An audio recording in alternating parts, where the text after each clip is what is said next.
बर्ड्समध्ये काय म्हणू पण त्याला परत आपल्याला इंट्रोड्यूस झालेला नियर थ्रेटन किंवा नियर एक्सटिंक्शन वर आलेला जो होता तो फॉरेस्ट हाउलेट आहे, जो लकीली मेळघाट टायगर रिझर्व, सातपुडामध्ये, सह्याद्रीमध्ये काही काही ठिकाणी खूप चांगल्या संख्येत सापडतो. One of the best conservationist म्हणून त्या माणसाचं नाव आपण म्हणतो, त्याच्या नावावर एक नॅशनल पार्क आहे. One day he got to know की now we need to protect. Till then that man have killed a lot of tigers, a lot of leopard. लहानपणी आपल्याला आपल्या घरच्यांनी शिकवलंय, आपल्याला आपल्या शाळेत शिकवलंय, काम नसताना लाईट बंद करणे, फॅन बंद करणे. आपल्याला स्टोरी पण होती शाळेमध्ये की आजोबांनी आंब्याचं झाड लावलं, विचारलं की तुम्हाला त्याचे आंबे खायला मिळणारच नाही, तर ते सांगतात की माझ्या नातवा करता. किती छान आयडिया होती.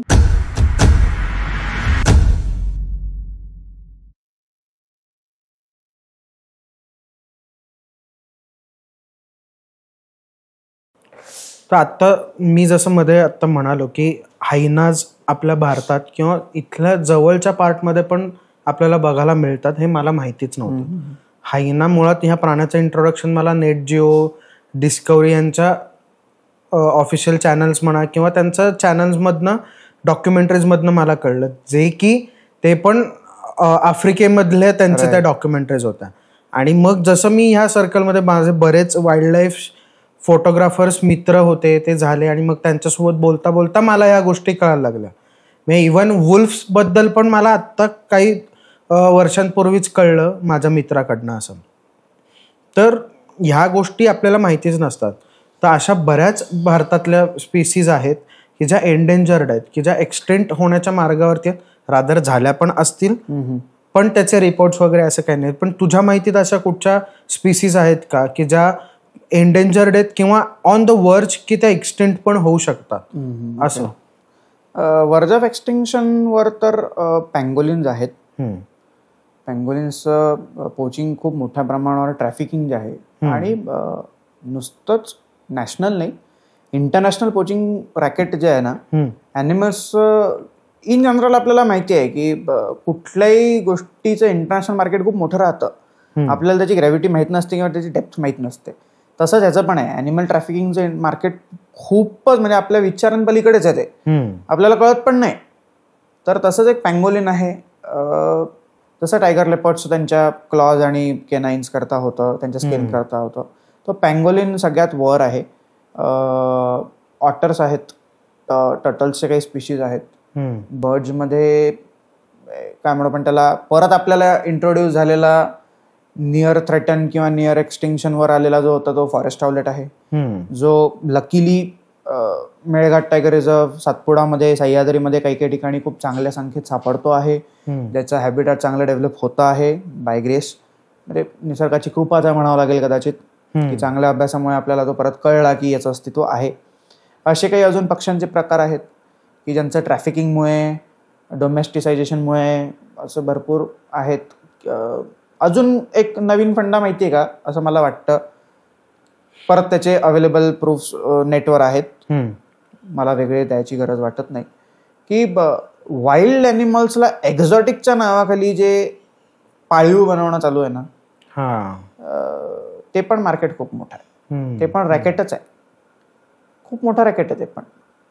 ते काय झालं की सोशल मीडिया प्लॅटफॉर्म्समुळे आपल्याला हे कळायला लागलं की परदेशात कोणाकडे कुठलं जनावर आहे. बरोबर बरोबर. मग आपल्या इथे एखादा असतो की त्याला वाटतं की अरे मला पण वाघाची पिल्लं पाहिजेत, मग तो कुठनं तरी बोलवतो, मग ते बँगलोरच्या एअरपोर्टवर पकडले जातात, असं पण आहे. हे पण सीन आहे. आता भारतामध्ये कँगरू सापडतच नाही, बरोबर, तरी पण आसाममध्ये आणि कर्नाटकमध्ये कुठे कुठे तुम्हाला कँगरू सापडतात. वाईल्ड नाही बरं, लोकांच्या शेतात दिसतो. बापरे. I have seen in my childhood. आसामला गेलो होतो लॉंग बॅक, कदाचित माझी मेमरी फॉगी झाली असू शकते, पण मला आठवतं एका फार्ममध्ये मी कँगरू पाहिलेला आहे आसामला. असं पण आहे, बापरे, की जे आपल्या इथलं नाही आहे ते पण आपल्याला इथे मस्त दिसतं. अट्टाहास आहे काही गोष्टींचा. तर तो पण एक फंड आहे.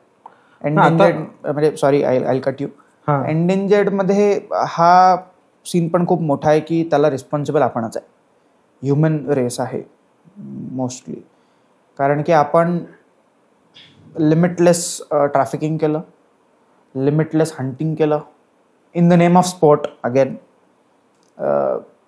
कधी कधी त्याची गरज पण होती, आय गेस. मला माहिती नाही किती बरोबर असेल स्टेटमेंट, बट जेव्हा टेक्नॉलॉजी नव्हती, मेजर्स नव्हते, रिसर्च नव्हता, राजे महाराजांच्या काळामध्ये, आजपासून 400-500 वर्षापूर्वी, जसं वुल्फचं माहिती आहे, हायनासचं माहिती आहे, स्लॉथबेअर्सचं माहिती आहे, टायगर लेपर्डचं माहिती आहे, की तेव्हा सगळ्यात मोठं एक्झाम्पल आपल्याकडे Jim Corbett. One of the best conservationist म्हणून त्या माणसाचं नाव आपण म्हणतो, त्याच्या नावावर एक नॅशनल पार्क आहे. तो माणूस हंटर होता ना. One day he got to know की now we need to protect. Till then that man have killed a lot of tigers, a lot of leopards. कैक मारल्यानंतर बुद्धी सुचली ना. बरोबर. Same thing happened in Navegaon, Nagzira. नागझिरात आपल्याला टायगर सायटिंग होतं, पण नवेगावमध्ये होत नाही. नवेगावमध्ये आपल्याला एकही कार्निवर सापडत नाही. का? तिथल्या राजांना मारून टाकले सगळे. बरं, त्यांनी एकट्याने मारले का? नाही.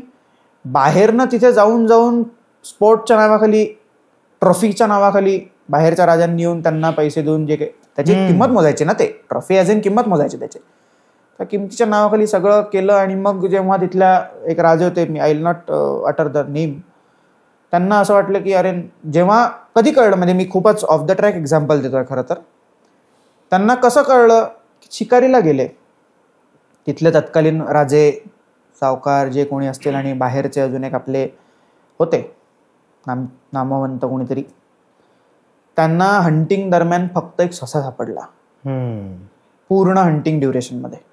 तेव्हा त्यांच्या लक्षात आलं की समथिंग इज रिअली रॉंग. तेव्हा त्यांना रिअलाइज झालं की आपण सगळं संपवलं, आता आपल्याला कॉन्झर्वेशन करायला लागेल. बरोबर. From that day conservation ideology got rooted in Navegaon. आजही तुम्ही गेलात तर तुम्हाला हे बघायला मिळेल, ही स्टोरी तुम्हाला ऐकायला मिळेल. तिथले जे सगळ्यात मोठे सावकार आहेत ते तुम्हाला डेफिनेट ही स्टोरी सांगतील. ते सगळ्यांना सांगतात, ओपनली सांगतात. आणि त्याच फॅमिलीचा जो सक्सेसर आत्ता तिथे आहे, तो माणूस हार्डकोर वाईल्ड लाईफर आहे. असं पण आहे. एंडेंजर्ड, त्यांना जसं रिअलाइज झालं की हे चुकीचं होतं आहे आणि आता आपल्याला थांबावंच लागेल, तेव्हा आपल्याला जिम कॉर्बेट सारख्या गोष्टी ऐकायला मिळतात. सो मग याला खरं तर जबाबदार कोण आहे याचा सोल्युशन काढणं खूप कठीण आहे. It's a puzzle. गरज आहे म्हणून मारलं, मारायचं नव्हतं पण मारावं लागलं, डिमांड नाही म्हणून मारावं लागलं, कोणाला तरी पोचिंग करायचं होतं, त्याचा ट्रेड होता म्हणून त्यांनी मारलं, चंद रुपयांसाठी कोणीतरी त्या ॲनिमलचं लोकेशन शेअर केलं म्हणून मारलं, हे पण आहे. खूप सिनारिओज आहे. कुठलं सोल्युशन तुम्ही शोधत बसाल. आणि रादर शोधायला हवं आहे, पण तेवढं आपल्याकडे मॅनपॉवर नाही. काही काही गोष्टी मॉरॅलिटी आणि एथिकल कोड ऑफ कंडक्टच्या बाहेर जातात. आता माझ्या घरावर एखाद्या वाघाने हल्लाच केला आणि मी सेल्फ डिफेन्सनी मारलंच, मग काय करणार? माझ्यावर काय तुम्ही पोचिंगचा चार्ज लावणार का? असं होत नाही. रोज म्हणजे हा another side of the coin आहे. मी बरोबर असं वेगळी आपण सांगतोय. एखादा जर का आरोप करत असेल तर तो समोरच्याला त्याचा डिफेन्स असतो. वॉटर पॉइझनिंग असला पाहिजे. राईट. वॉटर पॉइझनिंग आहे, इलेक्ट्रोक्युशन आहे, हे आहे का तर त्याचं माप नुकसान होत आहे, ज्याचं होत आहे त्याचं. एखादा खरंच गरीब शेतकरी असेल किंवा गुरचराईवाला असेल, ज्याचा दुधाचा व्यवसाय असेल किंवा XYZ गोष्टी असतील, त्याची रोज जर एक म्हैस किंवा गाय मारला जात असेल, अरे तो करेल काय? तो कसं चालवणार आहे? आज एक म्हैस मार्केटमधनं, त्याला तेवढं दूध देणारी मार्केटमध्ये जर म्हैस विकत घ्यायची म्हणली तर त्याच्या खिशात लाखभर रुपये पाहिजे. कुठनं आणणार आहे? लाखभर रुपये फेडेल कधी तो? ही पण प्रोबॅबिलिटी आहे ना. म्हणजे आपल्याला हे पण सायकल बघायला लागेल. हे कॅल्क्युलेशन्स पण असले पाहिजे आपल्याकडे. म्हणूनच तिथे सगळ्यात महत्वाचा पॉईंट जर कुठे येतो तर एंडेंजर्ड ॲनिमल कन्झर्वेशन मध्ये जर काही येतं आणि मॅन ॲनिमल कॉन्फ्लिक्ट मध्ये जर काही येतं तर ते रिसर्चचा पार्ट. तिथे participation of local person, willing participation of the victim and participation of the government and NGOs. This is must. Unless and until we don't accept both scenarios, yes, that person should get some compensation, not in the terms of money, but a permanent solution. But on the other side, we have to conserve the tiger, leopard, whatsoever maybe. आपल्याला दोन्ही बाजू सांभाळायच्या. बरोबर. तिथे research आणि मीडिएशनचा जो part आहे तो जेव्हा चांगल्या पद्धतीने आपण रूट करू, एनरूटिंग होईल त्याचं, तेव्हा हा एंडेंजर्ड आणि नियर थ्रेटन्ड हा जो आहे हा क्लॉज हळूहळू कमी होईल. बरोबर. Because we are sitting in Pune itself is a example की जिथे आयबिस, स्टॉर्क्स, अजून चांगले मोठे जे बर्ड्स ऑफ प्रे आहेत त्यांचे नेस्टिंग्स आपल्याला टॉवर्सवर दिसतात आहेत. बापरे. हा. पिंटेड स्टॉर्क्स, आयबिसेस, बर्ड्स ऑफ प्रेज त्यांचे नेस्टिंग आपल्याला त्या नाल्याच्या अवतीभोवती असलेल्या टॉवर्सवर दिसतात आहेत. कसं डिनाय कराल? बरोबर बरोबर. आता तू जसं म्हणतोयस की आपण हे दोन्ही बाजू सांभाळून सगळं करायला हवं, तर मी त्याच्यात अजून थोडं डिटेल जाऊन व्हास्ट पर्स्पेक्टिव्ह वरती तुला विचारू शकतो, किंवा एक आपण कम्युनिटीच्या दृष्टीने विचार करू की ॲज अ सोसायटी किंवा ॲज अ कम्युनिटी म्हणून आपण काय केलं पाहिजे, किंवा तुझं सजेशन काय की तू काय सांगू शकतोस उपाय की जे आपण नेचर वाईल्ड लाईफ कन्झर्वेशन ह्या काय म्हणूया ह्या मोठ्या सब्जेक्टच्या साठी म्हणून आपण काय करताय, कम्युनिटीने काय केलं पाहिजे, किंवा कसे प्रोग्राम्स इनिशिएट करू शकतो, काय करू शकतो? असं 2 गोष्टी प्रामुख्याने मी मगाशी सुरुवात जशी केली होती मी परत आता तिथे नॅरो डाऊन करतो, because that is the source. बरोबर. एक तर लहानपणी परत आपण शिकलो होतो charity begins at home. Yes. हा पहिला मुद्दा. दुसरं स्कूलिंग इन बोथ वेज. आपल्याला म्हणजे आता मी नुसतं केवळ नेचर कन्झर्वेशन बद्दल बोलत नाही. नेचर ही टर्मिनॉलॉजी तूच आता सांगितलं खूप वास्ट आहे, खूप वास्ट. एका याच्यात सांगणं, डेफिनेशन मध्ये सांगणं अशक्य आहे. त्याला एक वेगळा भाग लागेल आपल्याला, तर ते शक्य नाही. आणि म्हणून मग मी आपल्याजवळ असलेले रिसोर्सेस आहेत, नॅचरल रिसोर्सेस, ते सुद्धा नेचरचा भाग आहेत, अविभाज्य घटक आहेत, म्हणून मी त्यांना पण आता इन्क्लूड करतो. म्हणून मी म्हटलं की चॅरिटी बिगिन्स ॲट होम. तर का? लहानपणी आपल्याला आपल्या घरच्यांनी शिकवलंय, आपल्याला आपल्या शाळेत शिकवलंय, काम नसताना लाईट बंद करणे, फॅन बंद करणे, जवळ जायचं आहे वाहनाचा वापर कमी करणे, जिथे पाण्याचा म्हणजे नळ जिथे सुरू दिसतोय, वेस्ट ऑफ वॉटर दिसतंय, try your best to stop that. निदान नळ तर बंद करू शकतो आपण. बरोबर. आणि नाहीच जमलं तर त्याच्या खालती काहीतरी ठेवून द्या. जेवढं पाणी वाया जाणार आहे ते जाणारच आहे. एक बादली तर वाचेल, ते तर तसंच राहील. हे खूप छोट्या गोष्टी आहेत. बिलकुल शाळेत असताना आपण सगळ्यांनी कागदाची विमानं उडवलेत, मग कदाचित तेव्हा विमानं उडवले, आता आपण कम्पेन्सेट करू. मी कोणालाही दोष देत नाही. त्या एजमध्ये त्या गोष्टी करणं होणं स्वाभाविक आहे, ह्युमन टेंडन्सी आहे. बरोबर. पण मग जेव्हा आपल्याला आपली मती, ज्याला कॉन्शियस म्हणेल मी कदाचित, कॉन्शियस सबकॉन्शियस जेव्हा माइंडसेट आपल्याला समजायला लागतो, काय तेव्हा आपण हे करू शकत नाही का? करू शकतो, सहजरित्या करू शकतो, अगदी करू शकतो. की पेपर रिसोर्सेसचा युसेजच आपण कमी करू शकतो. बरोबर. ज्याची गरज आहे ते आहेच.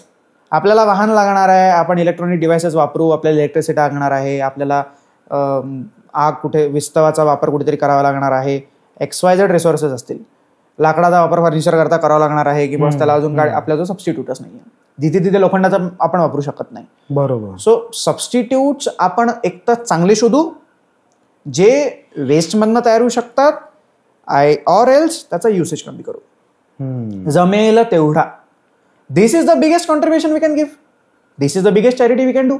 बरोबर. And again not in the terms of social responsibility किंवा सोशल अवेअरनेस म्हणून, नो.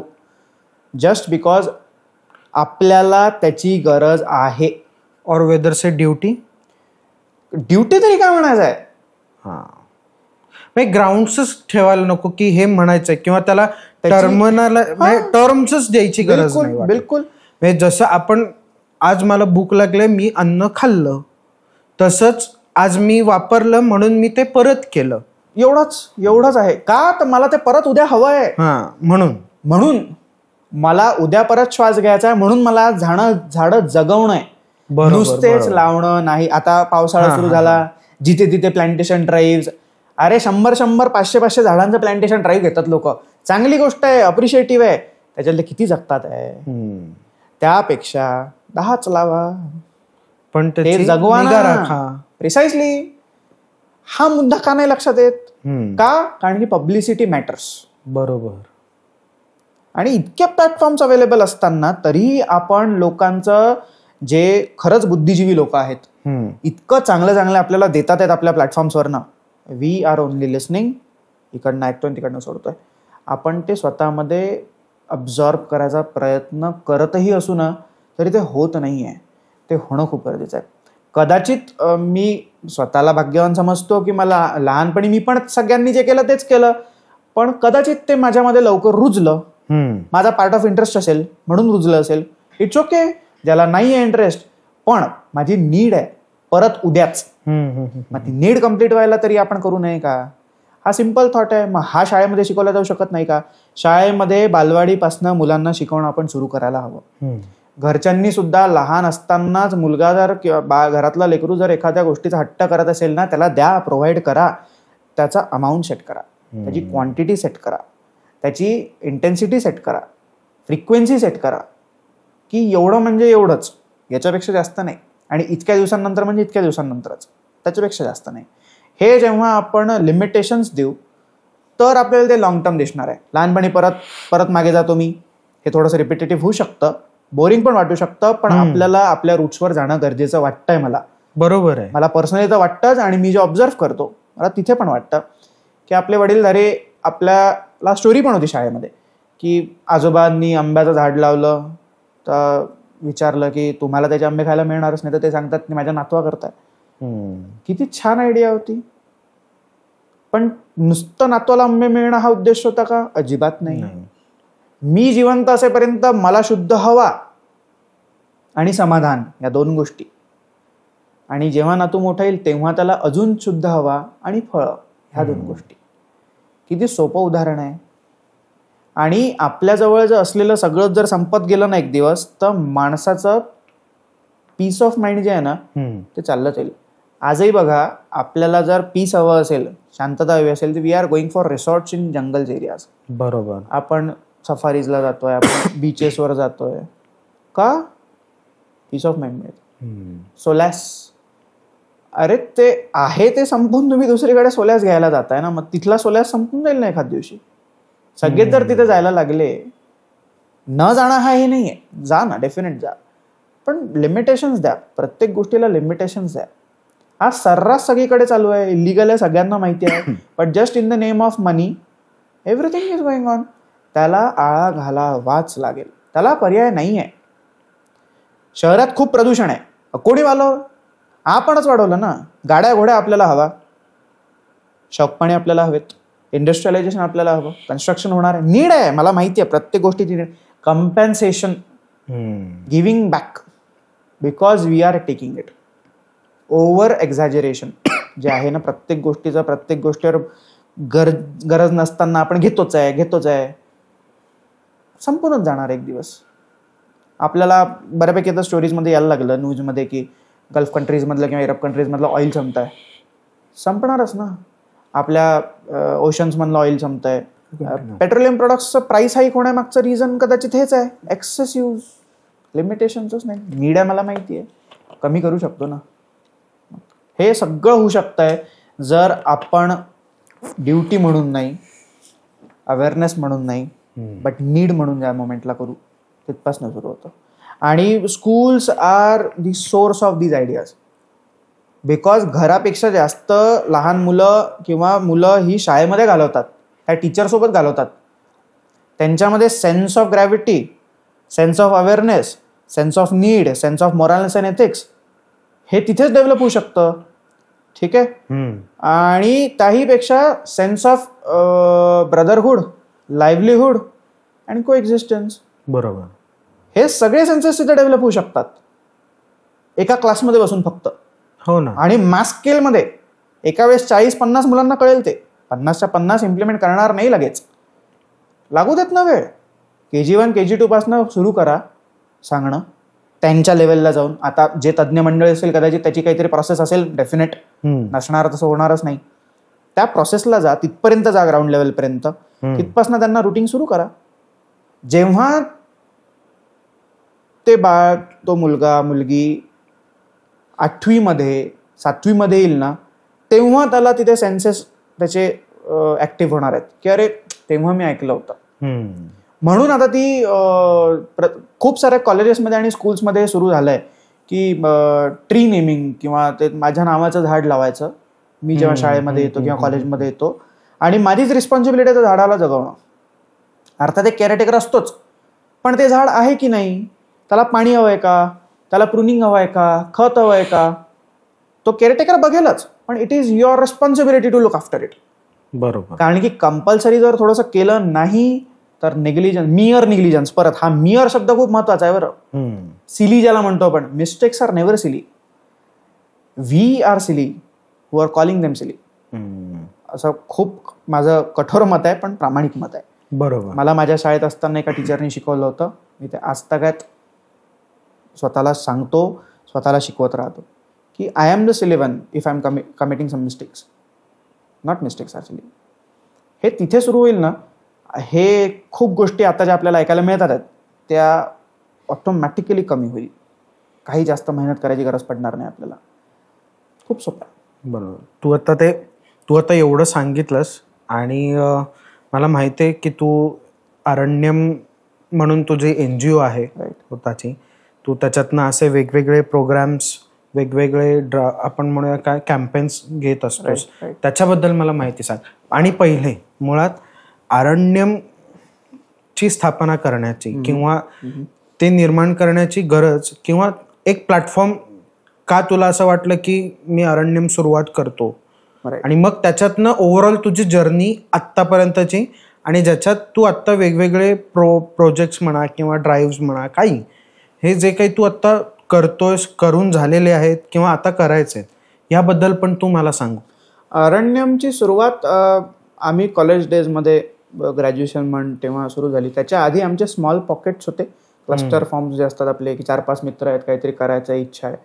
तर शाळेत असताना तर स्वतःचं काहीतरी एस्टॅब्लिश करणं प्रॅक्टिकली पॉसिबल नाही आहे. मग तेव्हा स्कूल्समध्ये ना कोणी कोणी यायचं कॅम्पेन्स घ्यायला आम्हाला, अशा शॉर्ट फिल्म्स किंवा बर्ड वॉचिंग, बटरफ्लाय वॉचिंग, झाडांची माहिती, मग जंगलात चालाल का वगैरे, असं सगळं मी ज्याला गुरु मानतो तो म्हणजे विशाल बनसोड, मी त्याला माझा मेंटॉर मानतो, पहिला सगळ्यात मोठा मेंटॉर, की ज्याच्यामुळे कदाचित माझ्यामध्ये ते पटकन रुजलं.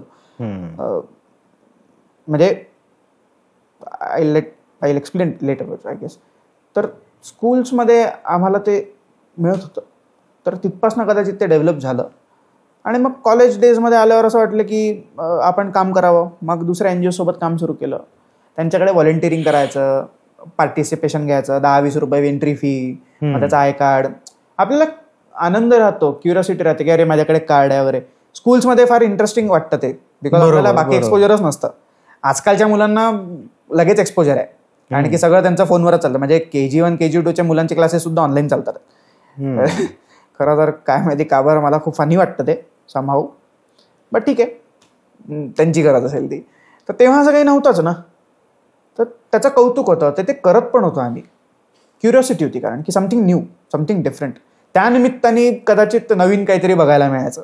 बरोबर. अरे माहितीच नाही आपल्याला. त्यानिमित्ताने कदाचित स्कूल बंक करून तो जो व्यक्ती घेऊन जायचा, वॉज गेटिंग समथिंग फन. रोजच्या अभ्यासापासून जरा सुट्टी, म्हणून खूप कारण असू शकतात. आता खरं तर मला सुचणार नाही असं खूप, पण ही कारण असू शकतात असं मला वाटतं, की काय रोज रोज तेच करायचं आहे, बाहेर जाऊ.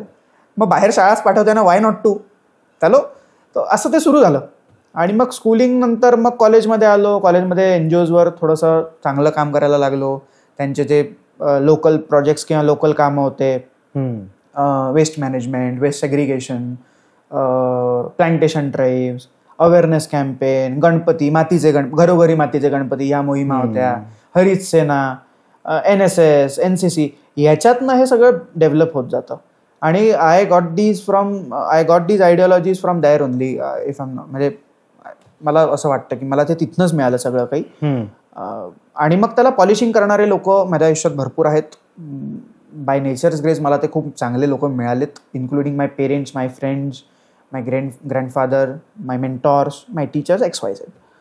तर तिथपासनं सुरू झालं. ग्रॅज्युएशनमध्ये आल्यानंतर असं उगाचच वाटलं की आता आपल्याला काहीतरी स्वतःचं पाहिजे.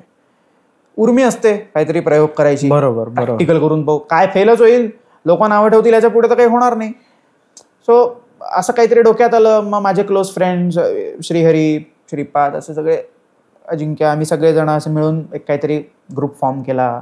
स्कूलमध्ये सुरू केलं होतं, पण ते रजिस्टर करायची सोय नव्हती कारण की एज बार होतं, एज लिमिटमुळे करता नाही आलं. मग तेव्हा एज लिमिट 18च्या वर आलं, तेव्हा मग असं वाटलं की आता करायचंच आहे आपल्याला. मग तेव्हा मी अरण्यम एस्टॅब्लिश केलं.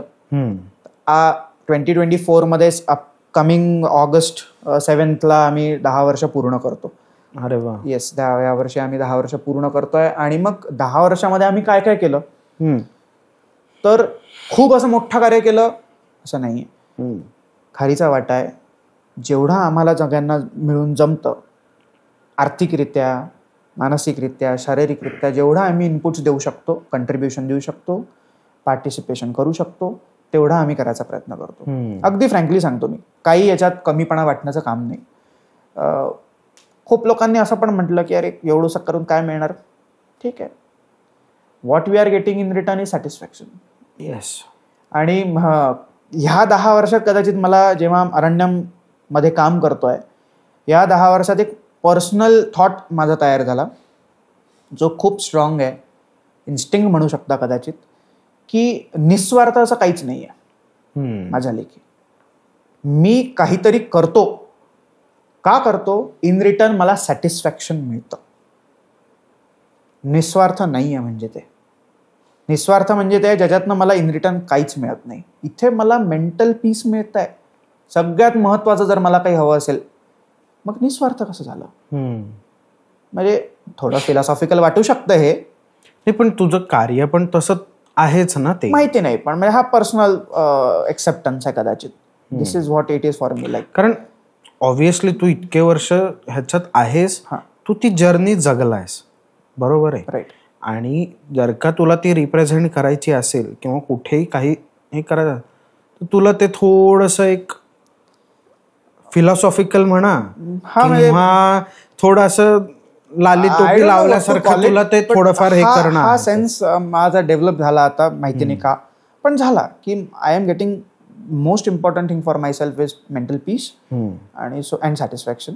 So I want to do that again, because I am gonna get these things again and again. म्हणून मग मी ते सातत्याने करतो आहे.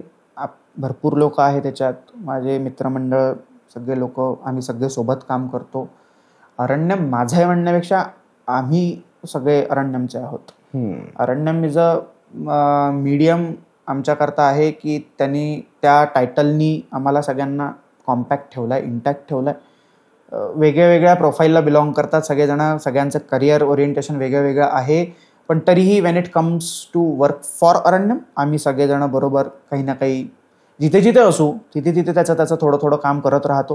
आणि I am happy with that. Right now I am in the position of president for the NGO, but मी स्वतःला असं खूप मोठं मानत नाही आणि गरज नाही वाटत मला काही. आम्ही सगळ्यांनी मिळून काम करतो. त्याच्यासोबत अरण्यम वर्षभर काही ना काही प्रयोग चालू ठेवतं. प्लांटेशन, ट्री प्लांटेशन असतील, अवेअरनेस कॅम्प्स असतील, नेचर वॉक्स असतील, फोटोग्राफीचे वॉक असतील, दुसऱ्या NGO सोबत काही कंबाईन वर्क असतील, ते पण. असं नाही आहे अजिबात. अरण्यमचा एक आयडिओलॉजी आम्ही सगळ्यांनी बिलकुल ठामपणे ठरवलेली आहे की कुठली पण उर्वरित NGO असो, अरण्यम व्यतिरिक्त कधीच नाही म्हणायचं नाही. आपला अल्टिमेट गोल काय आहे, तर कॉन्झर्वेशन आहे, अवेअरनेस आहे. हे जर गोल असेल आपलं, तर मग दुसरं कोणीतरी करताय आणि त्यांच्यासोबत आपण काम केलं तर आपलं महत्त्व कमी होतं का? नाही. आपला गोल बळा होतं ना, अजून जे टार्गेट आपण ठेवलंय ते मोठं होतं अजून. Good thing. Then why not to add your hands to others. It's okay. त्यामुळे अरण्यम सगळ्या NGO सोबत काम करतं, असं काही नाही आहे. कोणी विचारलं नाही विचारलं ते पण मॅटर करत नाही. अरण्यम स्वतःहून काम करायला जातं, गरज पडली तर मदत पण मागतं. त्यामुळे त्याच्यात काही कमतरता परत मानून घ्यायची गरज नाही. आणि वर्षभरात एक सगळ्यात मोठा इव्हेंट अरण्यम करतं. घरोघरी मातीचे गणपती हा एक उपक्रम आपला आहे. आपण अमरावतीतलाच एक स्थानिक मूर्तिकार आहे. मुख्य कार्यालय अमरावतीत असल्यामुळे हे सगळं अमरावतीत जास्त चालतं आणि सगळी टीम अमरावतीतनं बिलॉंग करते. आता ती इकडे तिकडे डिस्पर्स झाली, पण जास्ती लोक अमरावतीत असल्यामुळे ते तिथे कार्य सहज शक्य होत आहे आता. बरोबर. तर स्थानिक एक मूर्तिकार आहे जो पिढीजात मातीचेच मूर्तिकार बनवतो, आता त्याची 5वी पिढी मूर्त्या बनवते फक्त आणि फक्त मातीचे. तर त्याच्याचकडनं आपण मूर्त्या बनवून घेतो. मूर्तिकार असल्यामुळे तो जास्ती बाकीच्याही व्यापारी लोकांना वर्गाला मूर्त्या देतो, विकतो. आपण त्याच्याकडनं स्टॉक विकत घेतो आणि आपला एक मिनिमम मार्जिन रेटमध्ये, की आपल्याला खूप प्रॉफिट नकोच आहे. प्रॉफिट करता आपण तो कार्य करतच नाहीये, कारण की अरण्यमचा तो व्यवसाय नाहीये. इथे सगळ्यांचे इंडिव्हिज्युअल व्यवसाय आहेत. अरण्यमला डोनेशन्स मिळतात, जे इच्छुक लोक असतात ते डोनेशन्स देतात आणि जे मेंबर्स आहेत ते थोडं थोडं देत राहतात. त्यांना जेवढी इच्छा असेल तेवढं, जमत असेल, अफोर्डेबल असेल तेवढं देत राहतात. तर सेल्फ सस्टेनिंग आहे सध्या अरण्यम, काही प्रॉब्लेम नाही आहे. तर गणपतीतनं अगदी नियर मी अमाऊंट काढतो. जी अमाऊंट कशासाठी काढतो तर लॉजिस्टिकला पैसे लागतात आणि मातीच्या मूर्तीचं विक्री केंद्र उभे करावे लागतात. त्याच्याकरता पेंडॉल्स अँड ऑल, तर त्याच्याकरता खर्च लागतो. थोडासा बॅनर्स याच्याकरता खर्च लागतो, तर तो खर्च त्याच्यातनं निघतो. असं आहे. आणि सगळेजण फुल फ्लेज मेहनत करतात. राईट फ्रॉम मूर्तिकाराकडनं गाडीमध्ये गणपतीच्या मूर्ती स्टॅकअप करणं, ते 4 दिवस स्टॉल चालवणं, त्याचा हिशोब करणं, प्रत्येकाच्या घरी चांगली मूर्ती जाईल ह्याचा पूर्ण प्रयत्न करणं. एखाद्याला अडचण आली, म्हणजे असं कधी कधी होतं, मातीची मूर्ती आहे, हलक्या धक्क्याने कधी कधी मूर्ती खंडू शकते. तर आपण बिलकुल मार्केट किंवा कमर्शियल आस्पेक्ट न ठेवता, की जर माझ्याकडे मी मूर्ती नेली आणि काहीतरी झालं तर ती व्यक्ती मूर्ती घेऊन येते, आपण त्यांना दुसरी मूर्ती देतो, आपण काही त्याचे पैसे घेत नाही. म्हणजे त्या मूर्तीचे पैसे आम्ही मूर्तिकाराला पे करतोच आहे, पण कोणी मुद्दामून करत नाही. त्यामुळे एक इमोशनल आस्पेक्ट पण आम्ही ठेवतो की इट्स ओके, थिंग्स हॅपन. बरोबर. आणि त्याहीपेक्षा महत्त्वाचं, मूर्ती विकण्यापूर्वी, हे मी याच्याकरता एक्सप्लेन करतोय बिकॉज अरण्यमचा हा सगळ्यात मोठा इव्हेंट असतो वर्षभरातला, म्हणून सांगतो. हा एक महिनाभर चालणारा पूर्ण एक इव्हेंट आहे. राईट फ्रॉम मूर्ती जेव्हापासून बनणं सुरू होतं तिथपासनं ते गणपती होईस्तवर. तर दरवर्षी गेले इतके वर्ष त्याच मूर्तिकाराकडनं तशाच मूर्ती आम्ही घेतोय. तरीही आम्ही आमचं स्वतःचं एक मेजर करून ठेवलेलं आहे की मूर्ती कशी आहे, काय आहे, स्ट्रेंथ किती आहे, किती लवकर डिझॉल्व्ह होते, कलर ग्रेडेशन कुठलं आहे, टॉक्सिक आहे का खूप जास्त, हे सगळं आम्ही तपासतो. आमचे एक आम्ही काय म्हणतो आपण त्याला, पॅरामीटर्स सेट केलेले आहेत. प्रत्येक मूर्ती 4-5 सायझेसमध्ये मूर्ती असतात, तर प्रत्येक मूर्ती किती वेळात डिझॉल्व्ह होते पाण्यात गेल्यानंतर, आम्ही सगळ्याचं कॅल्क्युलेशन करतो आणि नित्यनियमाने दरवर्षी ते डॉक्युमेंटेड ठेवतो. असं एकही वर्ष जात नाही, गेल्या 10 वर्षात असं एकदाही झालं नाही की अरे तोच मूर्तिकार आहे तर काय फरक पडणार आहे. बरोबर. आम्ही आमची शहानिशा पहिले करतो, क्वालिटी चेक. हा, करेक्ट. अल्टिमेटली ते असं म्हणू नाही खरं तर, पण मटेरियलिस्टिक पॉईंट ऑफ व्ह्यू मध्ये ते प्रोडक्टच असतं. अनलेस अँड अंटिल तुमच्या घरात जोपर्यंत त्याची प्राणप्रतिष्ठा होत नाही तोपर्यंत ते प्रोडक्ट म्हणूनच बघितलं जातं. हे मी म्हणत नाही, कारण हे लोक म्हणतात. आलेला कस्टमर जो जनरलाइज स्टेटमेंट किंवा जनरलाइज टर्म, तो प्रोडक्ट इकडे तिकडे वर खाली करून पाहतो की अरे नाही याचं हे असं, हे कधी करतो माणूस जेव्हा प्रोडक्ट घेतोय. त्यामुळे हे मी म्हणत नाही, आलेल्या कस्टमरनी सेट केलेलं स्टेटमेंट आहे. बरोबर. मी फक्त एक वेगळा पॉईंट ऑफ व्ह्यू मांडतोय त्याच्यातनं. तर आम्ही पहिले पूर्ण क्वालिटी चेक म्हणा किंवा जे काही पॅरामीटर्स आहेत ते चेक करतो आणि मगच आम्ही आमचा जो गणपतीचा स्टॉक आहे तो विक्री केंद्रावर आणि डिस्ट्रीब्युशनला ठेवतो, तोपर्यंत नाही. आणि even we welcome feedbacks and criticism. खूप लोकांना असं वाटतं की, खूप लोक फोन करून सांगतात, पण दरवर्षी 1-2 जण असतात की अरे तुमची मूर्ती विरघळलीच नाही. तर आम्ही त्यांच्याकडे जातो, आम्ही चेक करतो. असं होत नाही, कारण असं होतच नाही. बरोबर. त्यामुळे त्यांचे काय प्रॉब्लेम्स आहेत आम्ही ते सॉल्व्ह करतो आणि वी वेलकम फीडबॅक्स. खूप लोक चांगले फीडबॅक्स देतात, काही लोकांचे वाईट पण असतात. ठीक आहे, इट्स ओके, इट हॅपन्स. 1000-1200 मूर्त्यांचा आमचा दरवर्षीचा हे आहे संकल्प असतो आणि सगळ्या मूर्ती विकल्या जातात. त्या 1000-1200 मधनं 1-2 जणांना प्रॉब्लेम असणं ठीक आहे, वी मस्ट टेक इट. ते कदाचित आपल्या चांगल्या करतात असतं. बरोबर. तू आता तुझं ह्याच्यात काही ऑनलाईन वगैरे रजिस्ट्रेशन वगैरे असतं का, फक्त समोरच ऍट प्रेझेंट मूर्ती वगैरे घेऊ शकतो आम्ही असं काही आपलं, किंवा तू जाऊन देतोस? आपण कॅटलॉग बनवतो, कॅटलॉग वरनं आपण बुकिंग घेत नाही. पण ओके, कारण की कॅटलॉगमध्ये एकाच मूर्तीचा फोटो असतो. एकाच म्हणजे प्रत्येक पॅटर्न मधला एकेका मूर्तीचा फोटो असतो. बरोबर. त्याच्यात कलर व्हेरिएशन भरपूर आहेत. बरोबर. तर मी जर कॅटलॉग मधनं ती मूर्ती चूज केली, तू पण केली, उर्वरित 5 जणांनी पण केली, आणि ती मूर्ती त्या कलरमध्ये माझ्याजवळ तेवढ्या संख्येत अवेलेबलच नसेल, म्हणून मग ऑनलाईन आम्ही घेत नाही. आणि वी ऑल बिलीव्ह की तुम्ही इथे या, तुमच्या डोळ्यांनी शहानिशा करा. उगाच आम्ही सांगतोय म्हणून तुम्ही विश्वास ठेवू नका. तुम्ही हाताळून बघा, नो प्रॉब्लेम.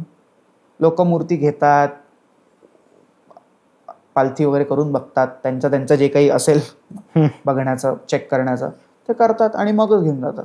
बरोबर. आम्ही अजिबात असं काही म्हणत नाही की मातीची मूर्ती आहे. मी खूप ठिकाणी हे पण पाहिलंय, कारण की मातीची मूर्ती आहे, हात नका लावून नाजूक असते. आम्ही असं काही करत नाही. अरण्यमच्या ऑफिसलाच पहिल्या वर्षी आणलेली मूर्ती आजही अरण्यमच्या ऑफिसला ठेवलेली आहे, मातीची मूर्ती. आणि चांगलं आहे की. हा, म्हणजे अजूनही ती मातीची मूर्ती तशीच आहे, तिला काहीच झालं नाही. दरवर्षी ती मूर्ती बसवल्याशिवाय आम्ही स्टॉलचं उद्घाटनच करत नाही. आपली आपली भावना आहे कदाचित, तर असं पण आहे. त्यामुळे ते सुद्धा आम्ही खोडून काढलंय की मातीची मूर्ती खणते वगैरे. जर तुम्ही तिला उगाच काही केलं नाही, काही होत नाही.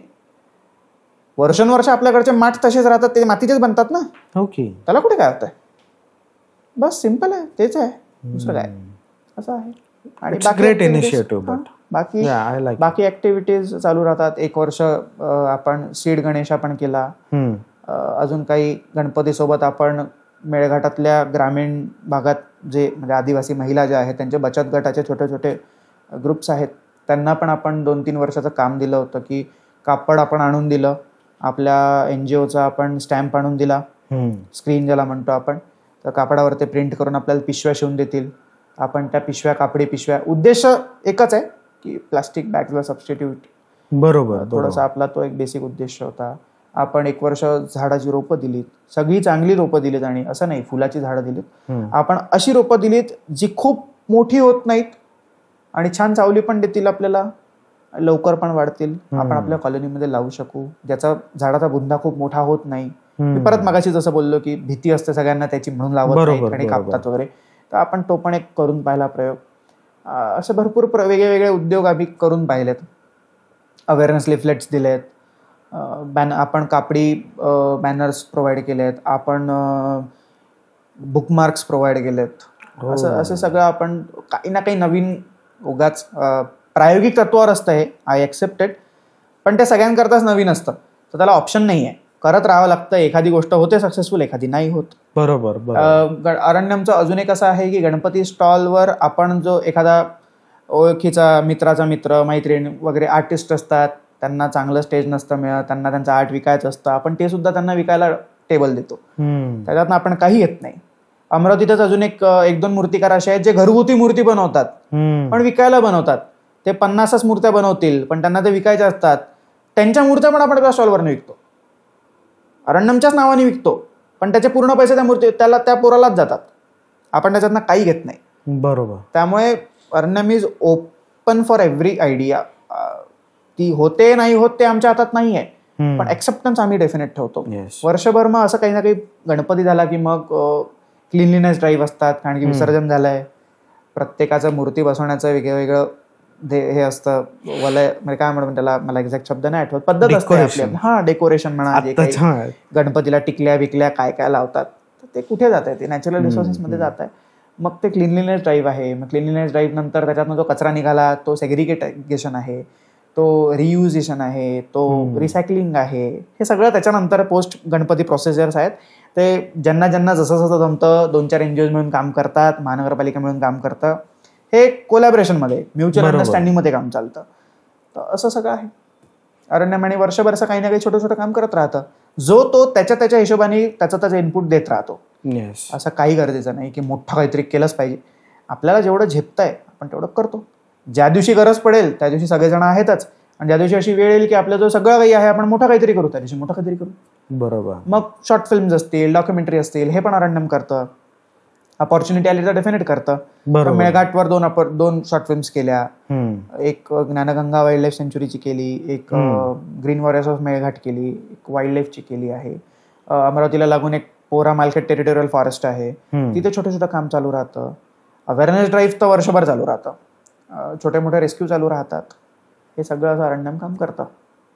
खूप अप्रतिम काम करतोयस तू, म्हणजे चांगलं आहे. पण बरं, आज खूप गोष्टी जाणून घेतल्या, खूप गोष्टींबद्दल बोललो आणि बेसिकली मला स्वतःला कळलं की नेचर आणि वाईल्ड लाईफ कन्झर्वेशन हा सब्जेक्ट नक्की काय. ऑब्व्हियसली तो एवढा डिटेल जेवढा कळला पाहिजे किंवा त्याची जेवढी गरज आहे ते नाही आता कळलेलं, पण ॲटलिस्ट इंट्रोडक्शन झालं की ते किती इम्पॉर्टंट आहे आणि त्याच्यातले फॅक्टर्स कळले की ते खूप अनअवॉइडेबल असू शकतात, पण असं नाहीये की त्याच्यावरती वर्क नाही करता येणार किंवा त्याची इंटेन्सिटी किंवा त्याच्यामुळे होणारं नुकसान आपण कुठे ना कुठेतरी कमी प्रमाणात होईल ह्या प्रकारे आपण पुढे वाटचाल करू शकतो. हे तुझ्यामुळे मला आज समजलं आणि होपफुली ते आपल्या व्ह्युअर्सना, लिसनर्सना पण समजेल. तर धन्यवाद, तू येऊन इतका तुझा किमती वेळ आम्हाला दिलास आणि आम्हाला ह्याबद्दल शिकवलंस. खरं म्हणेन मी की माहिती सांगण्यापेक्षा तू शिकवलंस की हे का गरजेचं आहे ते, आणि चांगलं वाटलं. पण एवढं मी नक्की तुझ्याकडनं प्रॉमिस घेऊ इच्छितो की हा एक पॉडकास्ट नको किंवा एक भाग नको, ह्याच्यात जेवढं आत्ता आपण बोललोय त्याचे वेगवेगळे सेगमेंट्स पण डिटेल्ड असं म्हणूया की जिथे काही प्रोजेक्ट्स आहेत, काही केस स्टडीज आहेत की जे तू आत्तापर्यंत ज्याच्यावरती तू काम केलंयस किंवा ज्याच्यामध्ये तू रिसर्च केलेलास आणि तुझ्या माहितीत आलेले आहेत त्याच्यावरती मला बोलायला खूप आवडेल. माझ्या अल्पमतीला जेवढं सुचेल कदाचित मी तेवढं देऊ शकेल. हां, तुझ्या दृष्टीने तू एखादी केस तुझ्या लक्षात आली, नजरेत आली, तू त्या केसचा स्टडी तुझ्या पर्स्पेक्टिव्हने काय केलास, मुळात ती केस काय होती वगैरे अशा दृष्टीने म्हणतोय. टोटली तुझा पर्स्पेक्टिव्ह काय असेल ह्या दृष्टीने माझा हवेत तुझे पुढचे काही भाग असतील. मला जेवढं जमेल I will give my best. दोन गोष्टी सांगतो फक्त. येस, नक्की नक्की. की इन टर्म्स ऑफ कन्झर्वेशन आपण टायगरला फेस ऑफ फॉरेस्ट म्हणतो. Everything is concentrated to tiger because तो फेस आहे आणि तो वाचला म्हणजे जंगल वाचणार आहे. जंगल वाचलं म्हणजे बाकी त्याच्यातले राहणारे जे जीव आहेत ते वाचणार आहेत आणि पाणी आपल्याला मिळणार आहे. Because forest is the mother of river असं आहे. तर camouflage is one thing. Animal camouflage होतात. Camouflage is one thing but extinct and disappearance is different. ह्या गोष्टीची जाण आपल्याला व्हायला पाहिजे की तो आहे पण दिसत नाही आहे. That's a good thing. पण तो नाहीच आहे, दॅट्स अ बॅड थिंग. तो म्हणजे कुठला पण ॲनिमल, आपल्या इकोसिस्टीममध्ये असलेला कुठला पण ॲनिमल. प्रत्येकाची जागा ठरलेली आहे. निसर्गाने त्याला म्हणून त्या सायकलमध्ये आणलाय. त्याची काहीतरी एक्झिस्टन्स व्हॅल्यू आहे. ती आपल्याला अधिकार मिळत नाही की ते काढून घेऊ. नेचर जर स्वतःच काहीतरी करत असेल तर नेचरचा रूल आहे तो चेंज इज कॉन्स्टंट. तो नेहमी होत राहणार, पण ते निसर्ग स्वतः करत राहील. बरोबर. आपण इनपुट द्यायची गरज नाही, आपण इंटरफिअर करायची गरज नाही. हा, कन्झर्वेशन टर्मिनॉलॉजीमध्ये आपण थिअरीजमध्ये इंटरफिअर करतो आहे, ते गरजेचं पण आहे, डेफिनेट आहे. कारण की निसर्गाचं सायकल खूप विचित्र चालू आहे, आपल्याला सगळ्यांना दिसत आहे. आणि दुसरं थिंग इज की as you said, conservation definitions आणि ideologies it's nothing but tip of an iceberg. ते टोक आहे फक्त. त्याच्या खालती ते इतकं मोठं अवाढ हवं आहे की आपल्याला ते कदाचित बोलण्यामध्ये, मेजरमेंट्समध्ये, पॅरामीटर्समध्ये, डेफिनेशन्समध्ये बसवता येत नाही. ते beyond our imaginations, beyond our research असं सगळं जातं असं मला वाटतं. So these are two things I wanted to tell. आणि थँक्यू सो मच की तुम्ही सगळ्यांनी मला बोलवलं. तुम्हाला असं वाटलं की मी काहीतरी इम्पॉर्टंट इनपुट देऊ शकतो. मला माहिती नाही मी किती इम्पॉर्टंट दिलं आहे, बट काहीतरी दिलं असेल असं मला वाटतं. फ्रँकली स्पीकिंग, मी आता म्हटलं तुला की तू देण्यापेक्षा तू आम्हाला शिकवलंस. एखादी गोष्ट शिकवणं ह्याला केवढी किंमत आहे. आपल्याला ना मी शिकवतो असं नको म्हणू. इट्स माय पर्स्पेक्टिव्ह नो, की हे माझ्यातर्फे मी तुला सांगतोय की तू माहिती सांगितलीस, ती लोकांपर्यंत पोचली, त्याच्यावरती वर्क करू का नाही तो आमचा प्रश्न झाला. पण तू ऍटलिस्ट त्याचं ग्राउंड रियालिटी आम्हाला सांगितलीस. आपल्याला सगळ्यांना हे ऑलरेडी माहिती आहे फक्त तुमच्या पुणेकरांच्या भाषेत त्याच्यावर थोडीशी धूळ बसली आहे. बरोबर. तर हे धूळ जर आपण थोडीशी बाजूला केली ना तर सगळं बरोबर होतं. Yes. So thank you so much आणि I'd like to talk again. Yeah, thank you so much again. Definitely. Thank you. आजच्या भागामध्ये आपण नेचर अँड वाईल्ड लाईफ कन्झर्वेशनबद्दल खूप माहिती जाणून घेतली, त्याचे विविध पैलू जाणून घेतले. तुम्हाला हा भाग जर का आवडला असेल तर नक्की लाईक करा, शेअर करा आणि आमच्या चॅनलला सबस्क्राईब जरूर करा आणि त्यातून तुमचे सजेशन्स कमेंटमध्ये लिहून पाठवा. धन्यवाद.